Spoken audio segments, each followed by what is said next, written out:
여러분 반갑습니다. 말씀의 빛 성경 강의 시간입니다.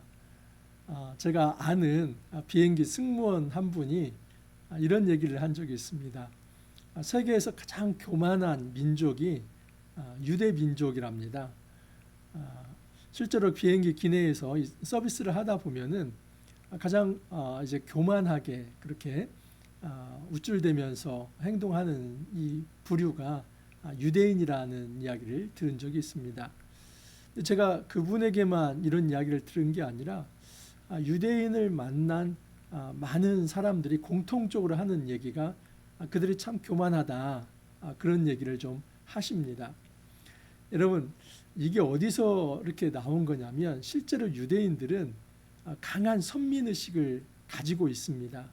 하나님께 선택받은 민족이라는 것이죠. 그래서 그들은 아브라함의 자손이고 또 율법을 소유하고 있고 그리고 안식일을 지키는 존재라고 합니다.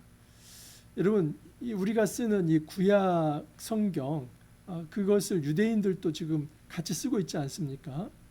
그런데 이 구약에서 많은 율법이 예수 그리스도를 통해서 성취가 되었습니다. 특히 이 의식법, 또는 제사법, 이 정결법, 이런 것들은 사실 예수 그리스도에 의해서 다 성취가 되었습니다. 그래서 우리는 그 안에서 어떤 원리들을 찾아서 적용하거나 또는 실제적으로 문자적으로 적용하는 것들은 이 도덕법들, 이런 것들은 이제 실제적으로 적용할 수 있고, 또 내러티브를 통해서 어떤 교훈을 준다면 그것도 실제적으로 적용할 수는 있겠죠.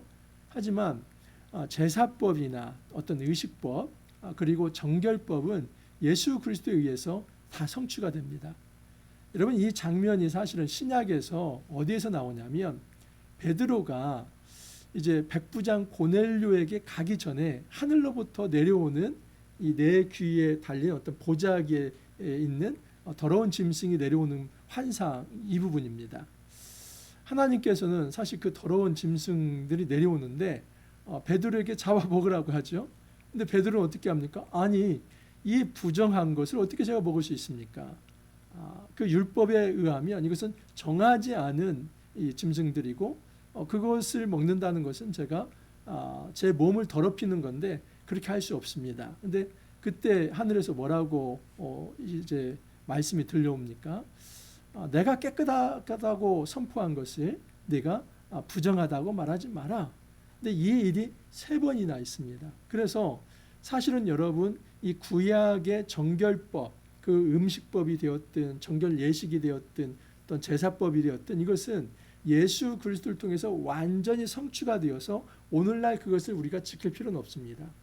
만약에 우리가 구약의 율법을 지금도 지켜야 한다면 우리 돼지고기 먹으면 안 됩니다. 선짓국 먹는 분들 큰일 날 일입니다. 그냥 핏째 먹지 말라고 했고 또 돼지고기는 부정하니까 먹지 말라고 한 것입니다. 여러분, 그런데 이 유대인들은 지금도 이것을 지킵니다.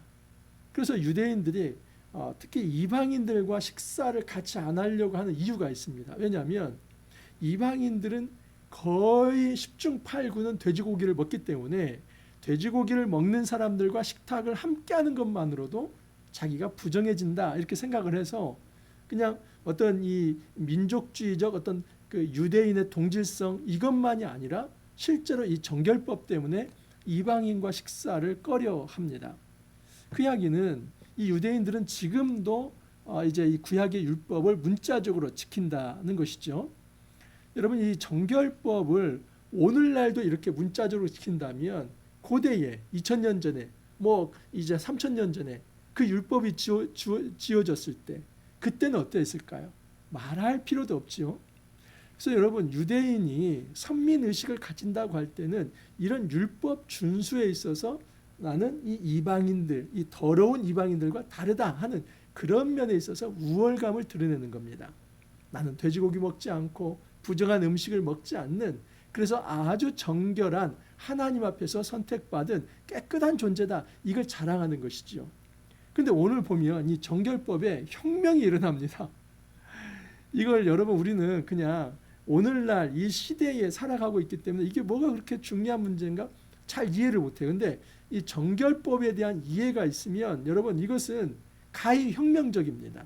그러니까 예수님의 돌맞을 만한 일을 지금 하고 계시는 겁니다. 그 사회에 있어서 만약에 예수님께서 이 정결법을 손댄다면 예수님은 죽을 수도 있는 문제입니다. 유대 사회에 이것만큼은 이제 그 침해돼서는 안 된다는 것이죠. 예컨대 오늘날 생각을 해보십시오. 만약에 제가 유대인을 우리 그 식탁의 밥상에 초대를 했어요. 근데 그 유대인 앞에 돼지고기를 이제 해놓고 요리를 해놓고 드시라고 하면은 칼부림 날 수도 있습니다. 죽을 수도 있습니다. 여러분 이거 보통 문제가 아닙니다. 이게 음식 먹는 거 하나 가지고 그럴 수 있냐 그러는데 유대인에게는 이것은 생명을 걸 만한 문제입니다. 이거 먹으면 내가 더러워지고 나는 이제 구원에서 떨어질 수도 있다고 생각하기 때문에 그리고 그것을 강요하거나 또는 이제 먹으라고 이렇게 조롱하고 무시하는 것으로 느껴지고 폭력으로 느껴지고 압박으로 느껴지기 때문에 이것은 대단한 사회 문제가 될 수 있습니다. 그래서 여러분 그 돼지고기를 먹지 않는 이 종교가 유대인과 또 구약성을 같이 쓰는 이슬람, 무슬림들도 마찬가지죠. 그래서 뭐 올림픽이 열린다든지 또는 월드컵이 열린다든지 그러면 선수촌이 마련되면은 절대 이 이방인들에게는 그 무슬림이나 유대인들에게는 이제 그들이 먹을 수 있는 음식을 따로 이제 배려하기도 합니다. 제가 이 얘기를 굉장히 서두에서 장황하게 이야기하는 것은 예수님께서는 그 시대에 이 이스라엘 사람들이 생각했던 이 정결법을 뛰어넘어서 혁명적인 아주 역동적 정결법을 예수님께서 실천하고 계시기 때문입니다. 자, 오늘 한번 말씀 보면은 12절부터 16절까지 말씀은 여러분 나병 환자를 고치는 겁니다. 한센병. 그래서 여러분 구약에서 이 정결법은 레위기 11장에서 15장입니다. 그래서 11장이 음식법부터 시작을 해가지고 또 이제 뭐 유출과 피 흘림 그리고 이제 어떤 나병. 근데 이것이 몸에만 피는 것이 아니라 의복과 가옥 어떤 이런 것에 피는 어떤 이제 그 어떤 나병. 이것을 이제 짜라아트라고. 그러니까 이건 어떤 하나의 전문 용어입니다. 이 짜라아트라고 하는 것이 몸에 필 수도 있고 옷에 이렇게 곰팡이처럼 필 수도 있고 또는 가옥의 벽에 필 수도 있고 가구에 필 수도 있습니다. 그것을 다 짜라아트라고 합니다. 이것을 이제 우리는 나병이라고 하는데 이 나병이 오늘날의 어떤 한센병, 이 문둥병과는 완전히 딱 똑같지는 않습니다.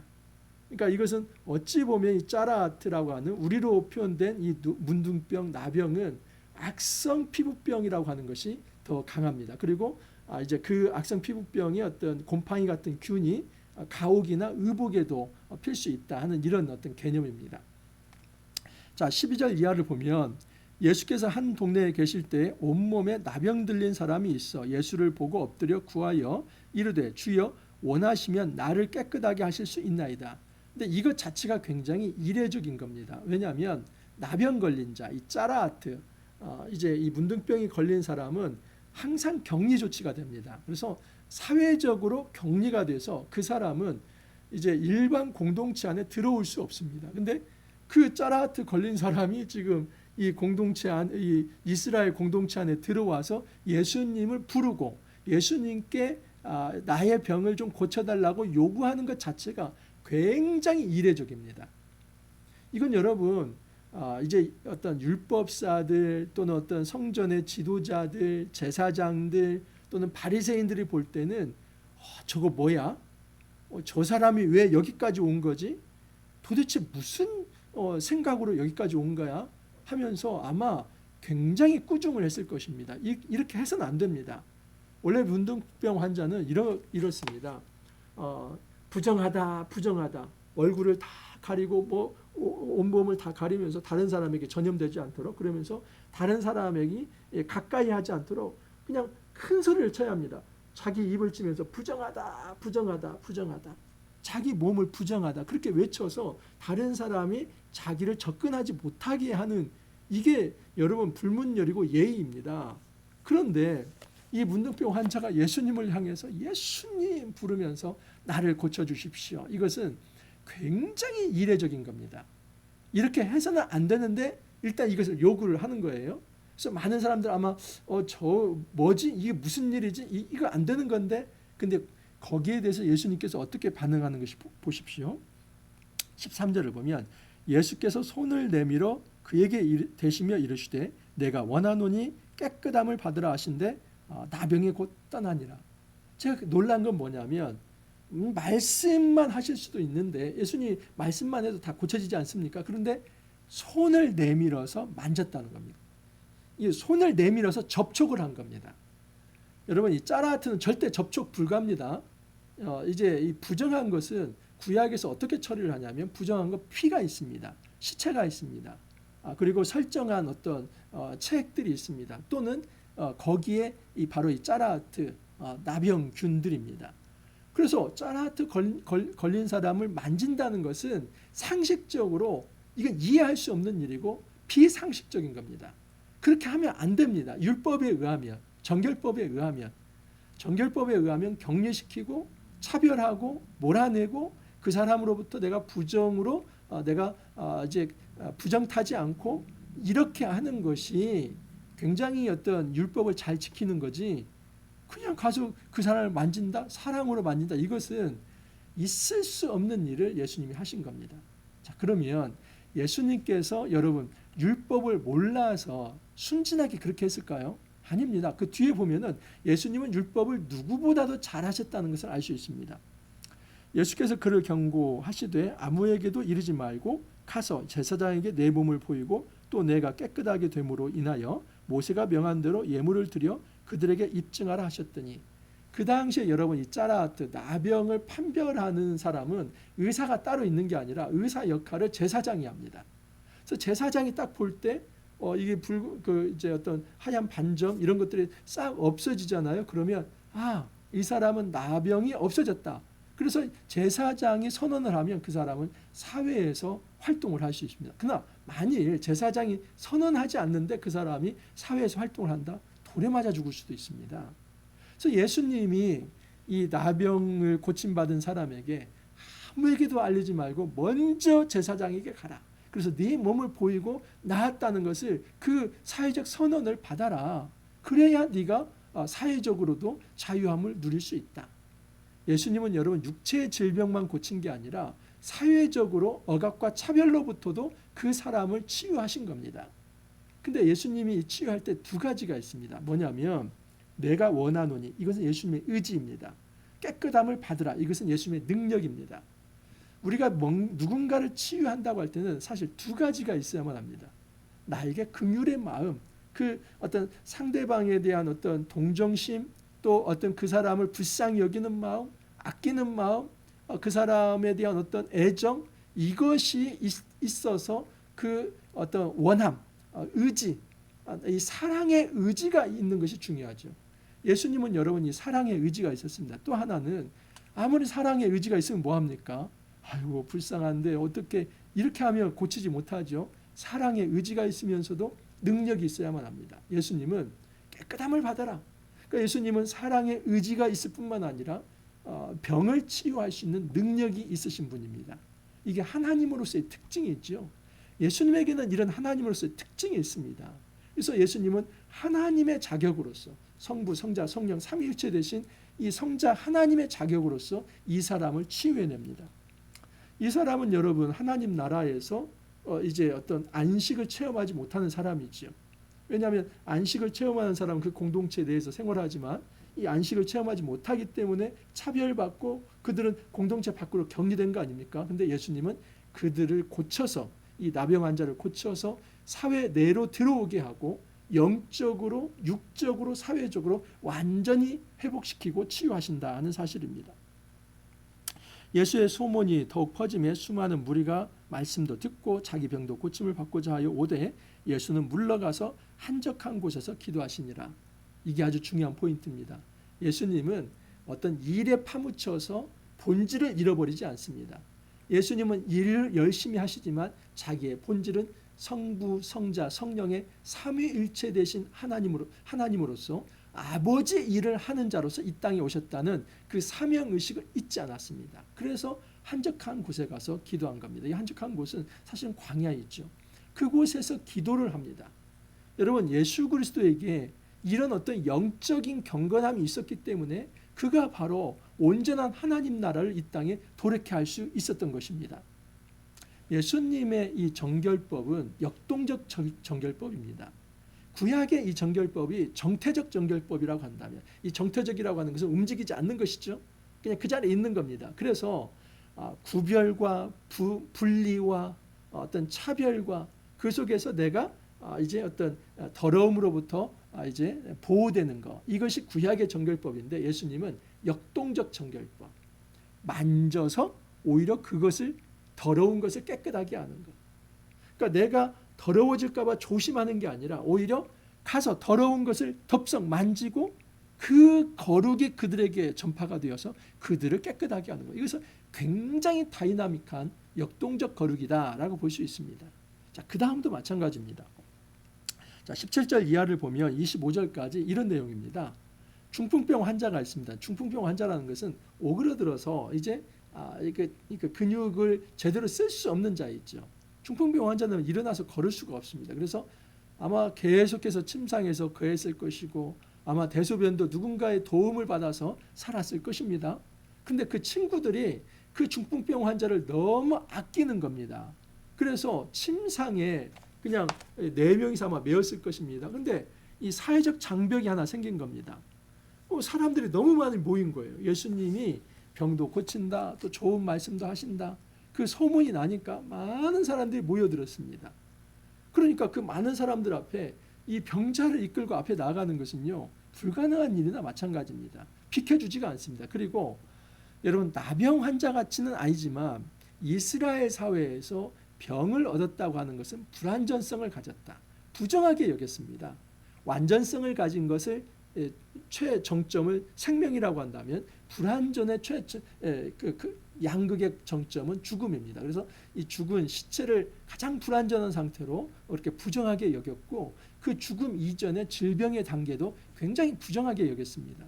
그러니까 사람들이 가라, 네가 왜 여기 와서 이러냐, 우리 지금 이제 좀 몸 괜찮은 사람도, 정결한 사람도 예수님 앞에 못 나가는데 너 왜 이렇게 사람이 부정해가지고 그 예수님 앞에 나아가려고 하냐, 좀 가, 뭐 이런 분위기입니다. 그런데 이 중풍병 환자의 친구들이 대단합니다. 그들은 어떤 이 사회적 장벽이 있을 때 포기하지 않습니다. 패배주의에 빠져서 그래 집에 돌아가자, 이게 아니라 오히려 그 사회적 장벽을 뚫어냅니다. 기발한 아이디어인데 그들을 이제 지붕으로 데리고 올라갑니다. 오늘날 지붕은 여러분 다 콘크리트죠. 뜯어낼 수가 없어요. 그런데 그날 그렇지 않습니다.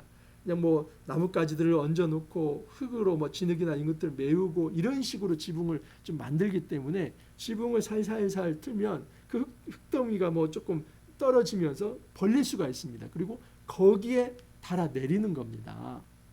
그러니까 여러분, 말씀을 전하다가 갑자기 지붕에서 흙더미가 뭐 내리면서 뭐 하늘이 보이더니 이 어떤 침상이 내리면 얼마나 실례입니까? 이것은 제가 말씀을 전하는데 갑자기 지붕이 열리고 거기서 막 침상을 내리고 하면은 이 사람들 참 예의가 없다, 저만 해도 말씀 전하는 사람이 그렇게 생각할 수 있습니다. 근데 예수님은 그렇게 반응하시지 않죠.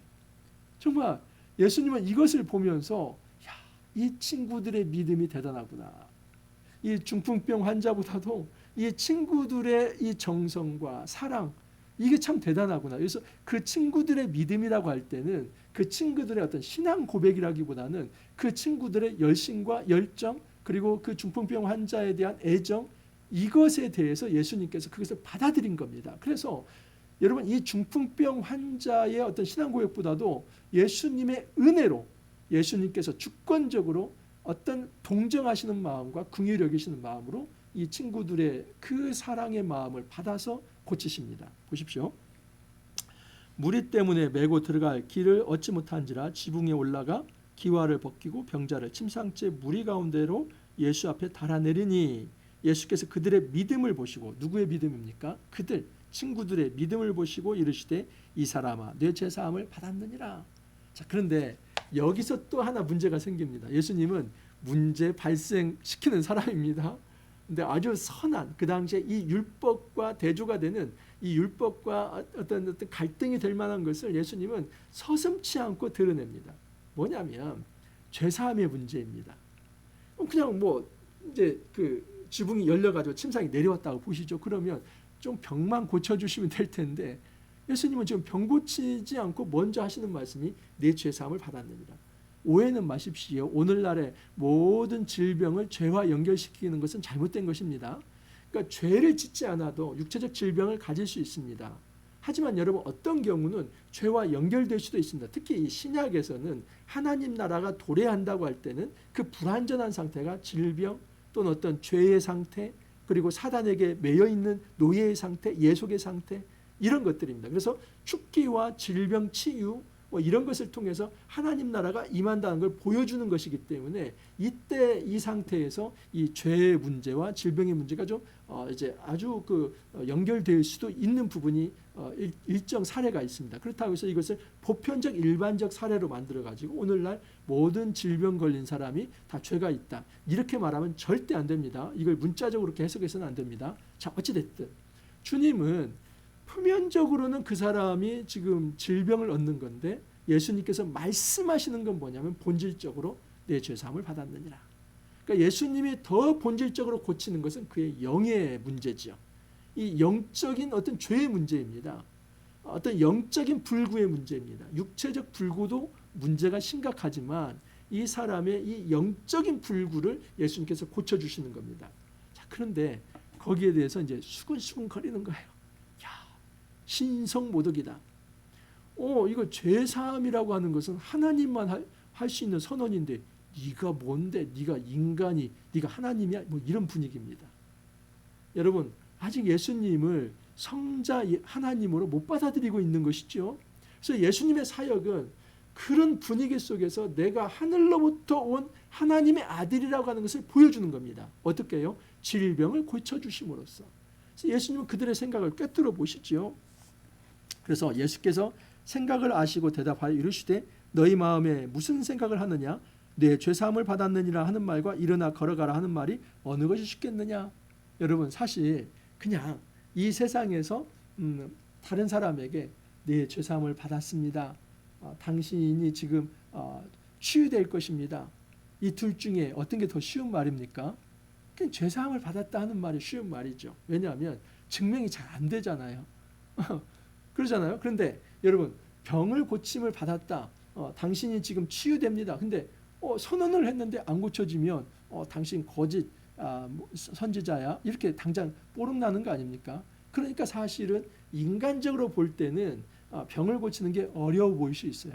하지만 여러분 하나님에게 있어서 병 고치는 이 육체적 질병을 고치는 것보다도 훨씬 더 본질적이고 중요하고 어려운 일은 죄사하는 것이죠. 근데 예수님은 시청각 교육을 하는 거예요. 이 땅의 사람들은 그 영적인 깊이를 알지 못하기 때문에 이렇게 하겠다는 거예요. 병 고침을 통해서 내가 죄사함의 권세가 있다는 것을 보여주겠다는 겁니다. 그러므로 여기에서 초점은 기적이 아니라 예수님이 누구인가 하는 것이죠. 기적을 베푸는 어떤 마술사, 마법사가 아니라 예수님은 그런 기적, 이 하늘로부터 오는 그 기적을 일으키실 만한 그런 어떤 분으로서 그분은 진정한 하나님의 아들로서 죄사함의 권세를 가지셨다. 이걸 보여주고자 하는 것이죠. 그래서 그러나 인자가 땅에서 죄를 사하는 권세가 있는 줄을 너희로 알게 하리라. 어떻게 해요? 병을 고치심으로써. 그래서 오늘날 우리는 이적주의에 빠져서는 안 됩니다. 기적주의에 빠져서는 안 됩니다. 기적 자체와 목적에 목을 매서는 안 됩니다. 그러면 신앙 다 팔아먹습니다. 아무리 기적과 능력을 체험하더라도 기적주의에 빠지면 그건 신앙이 아니라 불신앙입니다. 주님이 우리에게 기적을 일으키는 것은 하나님 바라보라는 것이죠. 거기 안에서 그냥 그 기적만을 바라보면서 그것만을 향유하라는 게 아니라 이런 기적을 베푸시는 분이 진정한 죄를 사하실 수 있는 분이다. 이런 병을 고치시는 분이 진정한 죄를 사하실 수 있는 분이다. 깨끗하게 하실 수 있는 분이다. 그분이 누구인가? 예수 그리스도 하나님의 아들이다. 그분을 마음에 영접해야 한다. 이걸 보이는 하나의 수단인 것이지요. 그러면서 예수님께서 말씀합니다. 일어나 내 침상을 가지고 집으로 가라. 하니까 실제로 침상을 가지고 이제 일어나서 갑니다. 그래서 많은 사람이 이 일로 인해서 하나님께 영광을 올려드립니다. 여러분, 이거 역시도 정결법의 혁명입니다. 지금 이 중풍병을 걸린 사람이 다가오는 거, 이것은 여러분 사실은 부정한 존재이기 때문에, 그리고 그 어떤 부정한 존재가 어떤 죄와 연결되어 있기 때문에 죄 많고 부정한 존재는 좀 사라졌으면 좋겠고, 우리 같이 깨끗하고 또 죄가 없는 사람들이 의인의 공동체, 이런 의인의 공동체에 이런 더러운 사람이 들어오면 안 된다, 이런 생각을 그들이 가지고 있는데, 예수님은 아니, 그들의 이 지붕을 벗겨내고 아주 창의적으로 이 사람을 내어오게 하는 것은 놀라운 믿음이다. 그리고 예수님은 그들의 믿음, 그들의 신실함, 그들의 충성심, 그들의 사랑과 애정, 긍휼, 동정심, 이걸 받아들이면서 하늘의 주권과 은혜로 중풍병자를 고쳐내신 겁니다. 그 사람의 육체 하나 고친 게 아니라 그 사람의 영적 불구, 죄사함을 완전히 이루심으로써 하늘 백성 되게 하신 겁니다. 여러분, 예수님이 이 땅에 오셔서 하나님 나라를 성취하신다는 것은 이 정결법의 혁명을 일으키시는 겁니다. 이 정결법의 혁명은 내가 그 어떤 더러운 것에 의해서 내가 이제 어떤 내 자신이 더러워질까 무서워하고 이제 다른 사람을 좀 당신 저쪽으로 가세요 이렇게 분리시키는 이게 아니라, 신약의 정결법은 더러운 존재가 공동체 안에 들어와서 말씀으로 깨끗해지는 것입니다. 그러므로 여러분, 공동체 안에는 우리가 무결한 사람만 모여서 살아가는 엘리트 공동체가 절대 아닙니다. 나는 나 같은 죄인이, 그런 얘기를 많이 하시는 분이 있어요. 나같이 이렇게 죄 많은 사람이 어떻게 이런 의인 공동체에 들 수 있습니까? 다 죄인이지요. 우리가 다 나병 환자였고 우리가 다 중풍병 환자이지 않았습니까? 여러분, 우리가 함부로 나는 의인인 체 하면서 다른 사람이 여기에 들어오는 거, 또 어떤 사람이 들어오는 것은 당신은 죄인이니까 좀 나가주세요, 이렇게 해서는 안 됩니다. 오늘날 공동체 안에는 역동적 정결의식이 있어야만 합니다. 예수 그리스도의 말씀이면 누구든 변화될 수 있고 누구든 치유받을 수 있고 누구든 새 인생을 살아갈 수 있다는 그런 의식 속에서 나도 오픈마인드, 열린 마음이 있어야 하고, 다른 사람에게도 그 오픈마인드가 있어서 그 교회당의 문턱을 낮추게 하고 모든 사람이 들어야만 합니다. 예수 공동체 안에는 여러분 세리 같은 죄인도 있어요. 창기도 들어왔어요. 병자들도 들어왔어요. 귀신 들린 자도 들어왔어요. 다 고침을 받고 새로워집니다. 그 더러운 자가 들어와서 더러운 상태로 공동체를 더럽게 한다는 것이 아니라, 예수 그리스도의 새로운 신약 공동체는 더러운 자들이 들어와도 그들이 깨끗해지고 이 거룩성을 유지할 수 있다는 것이죠. 우리가 이 영적 자신감이 있어야만 합니다. 공동체는 그것을 할 수 있습니다. 여러분, 공동체는 그 일을 할 수 있습니다. 이 땅의 교회 공동체는 누가 들어오더라도 말씀으로 그들을 변화시키고 깨끗하게 할 수 있는 능력이 있는 존재가 이 땅의 교회 공동체입니다. 단서가 있습니다. 우리가 말씀으로 하나님 앞에 설 때, 우리가 사심 없이 겸손하게 예수 그리스도의 말씀 앞에 서고 순종하려고 할 때, 주님은 우리를 통해서 이 놀라운 역동적 거룩, 이 정결법의 혁명을 오늘날도 실현할 수 있다는 사실입니다. 여러분, 더 이상의 우리가 정태적 거룩에 머물러 있지 않기를 바랍니다. 역동적 거룩을 통해서 주변에 정말 이제 그 영적인 어떤 질병에 걸려서 죽어가는 그 많은 생명들을 살려내는 이 생명의 어떤 전도자, 그 어떤 이 복음의 어떤 파수꾼, 이 역할들을 우리가 감당할 수 있기를 간절히 소망합니다. 기도합니다. 주님, 감사합니다. 구약의 정결법은 너와 나를 분리해서 내가 깨끗하게, 나의 깨끗한 상태를 유지해야겠다는 것이었습니다. 하지만 예수님은 그 더러운 사람을 오히려 만지시고 공동체 안으로 들어오게 하여 주시며 영접케 하여 주셔서 그들도 하늘 백성 되고 정결한 백성이 되어서 거룩한 백성이 되어서 살아가게 하는 것입니다. 주님, 저희가 이 원리를 배웠사오니 우리가 함부로 이 세상 사람들을 정죄하면서 그들은 나와 다르니 너희들은 지옥 형벌을 맛봐라, 이런 식의 생각을 갖지 않게 하옵소서. 우리가 오픈마인드와 열린 가슴을 가지고 모든 이들을 이 교회 안에 초대하고자 하는 그런 마음을 갖게 해주시고 교회 안에서 말씀을 듣는 모든 이들이 정결하게 씻음을 받고 또 죄사함을 받고 거룩해져서 하늘 백성 되는 놀라운 이적이 오늘날도 일어날 수 있도록 주님 은혜 허락하여 주옵소서. 감사하옵고 예수님 이름으로 기도하옵나이다. 아멘. 여러분 누가복음 말씀 저는 정말 여러분 어떠실지 모르겠는데 그냥 살아 숨쉬어서 제 앞에 있는 것 같습니다.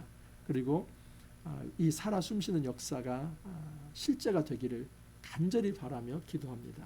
우리 가정과 공동체 모든 삶의 현장이 이제 이 정결법의 혁명을 통해서 놀라운 생명의 역사가 있기를 축복합니다. 축원합니다.